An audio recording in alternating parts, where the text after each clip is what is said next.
僕はあまりホラー映画とかは好きじゃなくて、ホラー映画とかドラマチックな映画はあまり好きじゃないんですけど、僕が好きな映画は基本もう日本語の映画で、ただその日常的な映画とか、こう少しちょっと重たい、少しちょっと内容がテーマが重たいようなその映画っていうのが割と結構好きですね。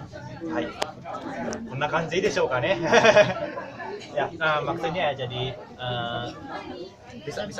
Oh, Bisa. Ya, maksudnya jadi aku nggak suka film horor atau film romantis, tapi aku biasanya nonton film dalam bahasa Jepang dan itu biasanya jadi sekali-hari, temanya sekali-hari itu.